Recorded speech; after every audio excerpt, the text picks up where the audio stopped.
جبرائیل ہے، اور اب حضور جو ہے پوری امت کے لیے معلم ہے۔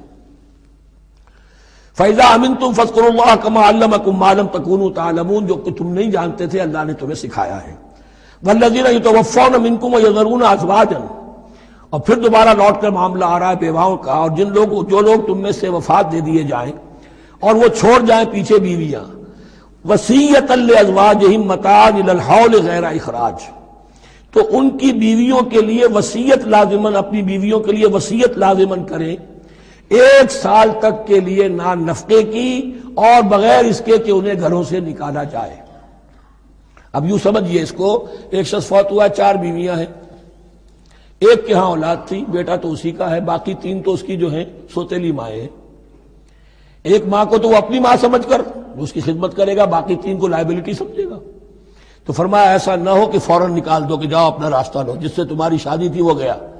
1 سال کے لیے انہیں گھر سے نہ نکالا جائے اور ان کا نان نفقہ دیا جائے۔ لیکن یہ بھی اصل میں تھا وصیت کا، جب یہ جو قانون آئے گا وراثت کا تو اس سے پہلے کے لیے، جیسے کہ والدین کے لیے کہا گیا تھا وصیت کرو، ایسے بیویوں کے لیے بھی کرو۔ جب ان کا حق آ گیا، اس لیے کہ شوہر مر گیا ہے تو بیوی کا حق ہے اس کی وراثت میں، بیوی مر گئی ہے شوہر کا حق ہے اس کی وراثت میں، تو وہ تو وراثت کے اندر حق معین ہو گیا، تو اب یہ وصیت کی ضرورت نہیں۔ اور اسی طرح 1 سال کا نفقہ نہیں ہے، اب نفقہ جو ہے وہ صرف عدت کے دوران کا ہے، جو ہم اس سے پہلے پڑھ چکے ہیں۔ فَإِنْ خَرَجْنَا فَلَا جُنَاحَ عَلَيْكُمْ فِي مَا فَعَلْنَ فِي أَنفُسِهِنَّ، لیکن اگر وہ خود نکل جائیں، ظاہر بات ہے کہ عدت ہوتی 4 مہینے 10 دن، اب تم سال بھر روکو گے تو نہیں ان کو، اگر وہ شادی کر کے کہیں اور جا کے بسنا چاہیں تو تم پر کوئی الزام نہیں آئے گا، جو کچھ وہ کرتی ہیں اپنی جانوں کے بارے میں معروف ہو، بھلے طریقے پر، معروف طریقے پر۔ واللہ عزیز الحکیم، اور یقیناً اللہ تعالیٰ زبردست ہے، حکمت والا۔ وللمطلقات متاع بالمعروف، اسی طرح مطلقات کے لیے بھی ساز و سامان زندگی کی ضروریات ہے معروف طریقے پر، حقا علی المتقین، لیکن یہ ہے عدت کے وقت تک کے لیے۔ اسی معاملے میں شاہ بانو کیس میں ایک جو فیصلہ دیا تھا، یہ کلکتہ ہائی کورٹ نے، اس پر پھر ہندوستان میں ایجیٹیشن ہوا۔ اس نے یہ فیصلہ دیا تھا کہ کوئی مسلمان اپنی بیوی کو طلاق دے دے تو اب وہ بیوی اگر تو دوسری شادی کر لے تب تو بات دوسری ہے، ورنہ جب تک زندہ رہے گی اس طلاق دینے والے پر اس کا نان نفقہ جو ہے رہے گا پوری زندگی تک۔ اس پر مسلمانوں نے کہا، بھارت کے مسلمانوں نے، یہ ہماری شریعت میں دخل اندازی ہے، شریعت نے صرف عدت تک کا حق رکھا ہے مطلقہ کے لیے، تم ساری زندگی کہاں سے لا رہے ہو؟ پھر وہ فساد ہوا، پھر بہت سے لوگوں نے جانیں دیں، پھر جو ہے ایجیٹیشن ہوا، لیکن پھر راجیو گاندھی کو گھٹنے ٹیکنے پڑے، اور پھر قانون بنا دیا گیا بھارت میں کہ کوئی عدالت ہندوستان کی including supreme court of India مسلمانوں کے آئلی قوانین میں دخل نہیں دے سکتی۔ میں سلام کیا کرتا ہوں مسلمانان بھارت کو، ہمارے ہاں ایک ڈکٹیٹر نے، فوجی ڈکٹیٹر نے آئلی قوانین بنائے، جنہیں سنیوں نے، شیعوں نے، اہل حدیث نے، بریلویوں نے، دیوبندیوں نے اور جماعت اسلامی کی ٹاپ کی قیادت سب نے یہ کہا کہ یہ غلط قوانین ہیں، اور وہ آج تک چل رہے ہیں۔ ایک اور ملٹری عامر 11 برس تک یہاں پر، لمن الملک اليوم، میرے لیے ہے بادشاہی، میں ہوں مقتدر اعلیٰ، مقتدر قادر مطلق، یہ کہتا ہوا چلا گیا اور اس قوانین کو جو کا تو برقرار رکھا ہے۔ اسی پر بھی میں نے شورا سے استعفیٰ دیا تھا ان کے، لیکن مسلمانوں نے وہاں پر یہ بات بھی نہیں ہونے دی کہ جب قرآن شریعت کا حکم جو ہے وہ یہ ہے کہ مطلقہ کو عدت تک کے لیے نان نفقہ ہے تو ساری زندگی کا کوئی معاملہ نہیں۔ کذالک یبین اللہ لکم آیاتہ لعلکم تعقلون، اسی طرح اللہ تعالیٰ تمہارے لیے اپنی آیات کو واضح کر رہا ہے تاکہ تم عقل سے کام لو اور سمجھو۔ اب جو 2 رکوع اگلے آ رہے ہیں یہ بڑے اہم ہیں اس اعتبار سے کہ یہ تاریخ بنی اسرائیل کا غزوہ بدر ہے جس کا تذکرہ ہوگا۔ میں ایک بات آپ کو بنی اسرائیل کی تاریخ کی بتا چکا ہوں کہ جب حضرت موسیٰ کے انتقال کے بعد یوشع ابن نون کی سرکردگی میں انہوں نے جہاد کیا، قتال کیا تو فلسطین فتح ہو گیا، لیکن انہوں نے چھوٹی چھوٹی حکومتیں 12 بنا لی اور آپس میں لڑتے بھی رہے۔ لیکن 300 برس کے بعد پھر صورتحال پیدا ہوئی، وہ واقعہ ہوگا جو اب سامنے آ رہا ہے کہ جب ان کے اوپر دنیا تنگ ہو گئی، آس پاس کے جو کافر اور مشرک لوگ تھے انہوں نے انہیں دبا لیا، بہت سو کو ان کے گھروں سے، ان کے ملکوں سے نکال دیا، تو پھر تنگ آ کر انہوں نے کہا اس وقت کے نبی سے کہ ہمارے لیے کوئی بادشاہ بنا دیجئے، سپہ سالار بنا دیجئے، اب ہم اللہ کی راہ میں جنگ کریں گے۔ تو وہ جو جنگ ہوئی ہے طالوت اور جالوت کی، اس جنگ کے بعد سے خلافت راشدہ شروع ہوئی ہے دور بنی اسرائیل کی۔ گویا کہ خلافت راشدہ دور بنی اسرائیل کی 300 برس بعد آئی ہے ان کے رسول کے انتقال کے، جبکہ خلافت راشدہ اس امت مسلمہ کی متصل ہے رسول اللہ صلی اللہ علیہ وسلم کے زمانے کے ساتھ، اس لیے کہ صحابہ نے جانیں دیں، خون دیا، قربانیاں دیں، اور اس کے نتیجے میں حضور کی زندگی ہی میں دین غالب ہو گیا، اسلامی ریاست قائم ہو گئی۔ تو ظاہر بات ہے اس کے بعد آپ کے انتقال کے بعد خلافت کا دور شروع ہو گیا، لیکن وہاں یہ سارے سال 300 برس گزرے ہیں، اس کے بعد ان کا دور خلافت آیا ہے،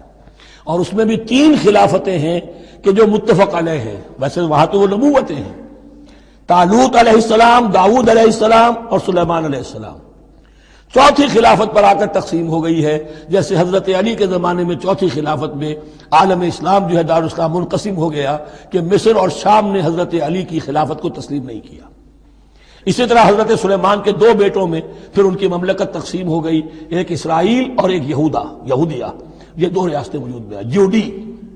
بہرحال یہ جو واقعہ تھا کہ جس کے بعد خلافت راشدہ شروع ہو رہی ہے، اسلام کا غلبہ شروع ہو رہا ہے حضرت موسیٰ کی تاریخ میں، وہ ہے طالوت اور جالوت کی جنگ، اس کے لیے اب یہاں پر تذکرہ ہو رہا ہے، اور یہ بھی ایک آئینہ دکھایا جا رہا ہے صحابہ کرام کو، اب یہی مرحلہ تمہیں درپیش ہے۔ غزوہ بدر آیا چاہتا ہے، آئینہ، coming events cast their shadows before, تمہیں پہلے سے بتایا جا رہا ہے۔ الم تر الی الذین خرجوا من دیارہم، کیا تم لوگوں نے غور نہیں کیا، کیا تم نے غور نہیں کیا ان لوگوں کے حال پر کہ جو نکل گئے اپنے گھروں سے، وہم الوف، جبکہ وہ ہزاروں کی تعداد میں تھے، حذر الموت، موت سے ڈر کی وجہ سے، یعنی جب کفار اور مشرکین نے غلبہ کر لیا ان پر اور بہت سے ملکوں سے یہ بھاگے اپنے ملک چھوڑ کر، فقال لهم اللہ موتوا، تو اللہ نے ان سے کہا کہ مر جاؤ، ثم احیاہم، پھر انہیں زندہ کیا۔ یہاں یہ بھی ہو سکتا ہے مراد کہ فی الواقع یہ عمل ہوا ہو، اور یہ بھی مراد ہو سکتا ہے جیسے قوم مر جاتی ہے لیکن پھر اس کا نشأت ثانیہ ہو جاتی ہے، پھر اللہ نے ان کے اندر ایک جذبہ پیدا کر دیا، یعنی یہاں پر مرنا اور احیاء جو ہے وہ معنوی ہو، روحانی ہو، اخلاقی ہو، وہ بالفعل جسدی نہ ہو، لیکن اللہ کے اختیار سے باہر نہیں، اس کی قدرت میں ہے، سب کو مار کر بھی دوبارہ جلا سکتا ہے۔ ان اللہ لذو فضل علی الناس ولکن اکثر الناس لا یشکرون، اور یقیناً اللہ تعالیٰ تو اپنے بندوں پر بڑا فضل کرتا ہے، لیکن اکثر لوگ جو ہے شکر نہیں کرتے، ناقدری کرتے ہیں اللہ کے احسانات کی۔ لیکن اب وہ غزوہ بدر جو ہے ان کا سابقہ امت مسلمہ کا، اس کا حال بیان کرنے سے پہلے مسلمانوں سے گفتگو ہو رہی، اس لیے کہ ہے تو ساری ان کے لیے، ان کی ہدایت کے لیے۔ تاریخ بیان کرنا قرآن کا مقصد نہیں ہے، تاریخ کی کتاب نہیں ہے یہ، تو جو پروسیس آف ریولوشن چل رہا تھا، جو جد و جہد تھی، جو تحریک تھی محمد رسول اللہ کی، جس مرحلے میں سے وہ تحریک گزر رہی ہے، اسی مرحلے کی مناسبت سے سابقہ تاریخ سے بھی واقعات لائے جا رہے ہیں، اور اسی کی مناسبت سے وہ جو بھی وقتی احکام ہیں وہ دیے جا رہے ہیں۔ وَقَاتِلُوا فِي سَبِيلِ اللَّهِ وَاعْلَمُوا أَنَّ اللَّهَ سَمِيعٌ عَلِيمٌ، اور جنگ کرو اللہ کے راستے میں، اور جان لو اللہ تعالیٰ سب کچھ سننے والا اور جاننے والا ہے۔ مَنْ ذَا الَّذِي يُقْرِضُ اللَّهَ قَرْضًا حَسَنًا فَيُضَاعِفَهُ لَهُ أَضْعَافًا كَثِيرًا، کون ہے وہ شخص کہ جو اللہ کو قرض حسنہ دے؟ یہ انفاق جب کیا جاتا ہے خالص اللہ کے دین کے لیے، تو اللہ کہتا ہے یہ میرے ذمہ قرض ہے، دین میرا ہے، تم میرے دین کو غالب کرنا چاہتے ہو، میری حکومت قائم کرنا چاہتے ہو، تو جو کچھ اس میں خرچ کرو گے وہ مجھ پر قرض ہے، قرض حسنہ ہے۔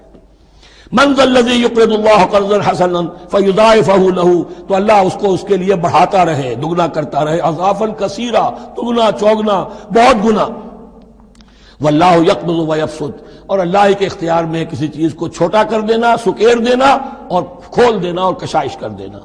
وَإِلَيْهِ تُرْجَعُونَ، اور اسی کی طرف تمہیں لوٹا دیا جائے گا۔ یہاں دیکھیے یہ دونوں چیزیں، جہاد بالنفس اس کی آخری شکل قتال،